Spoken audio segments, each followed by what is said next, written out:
on Tuesday, they reviewed the security situation, decided to keep it at 3, one below the highest level. But you'll remember back in November, after the Paris attacks, it was at the highest level. All these metro stations, Malbec in particular, were closed down. The central station, colleges, schools, universities. The city was in virtual lockdown while they got on top of it. But again, I think this morning, while it's not time for recriminations, there will be question marks about the Belgian police and the operation to track down some of the members of this cell.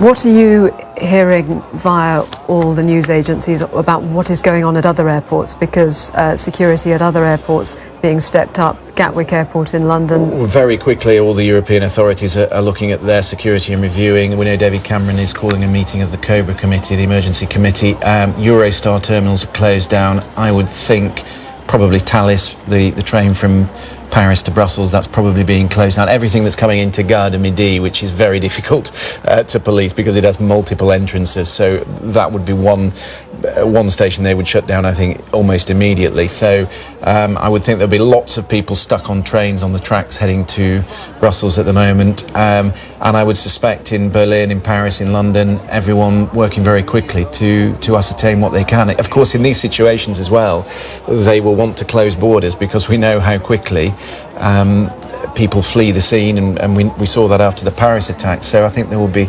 tightened securities at the borders heading out of Brussels and towards France and Germany.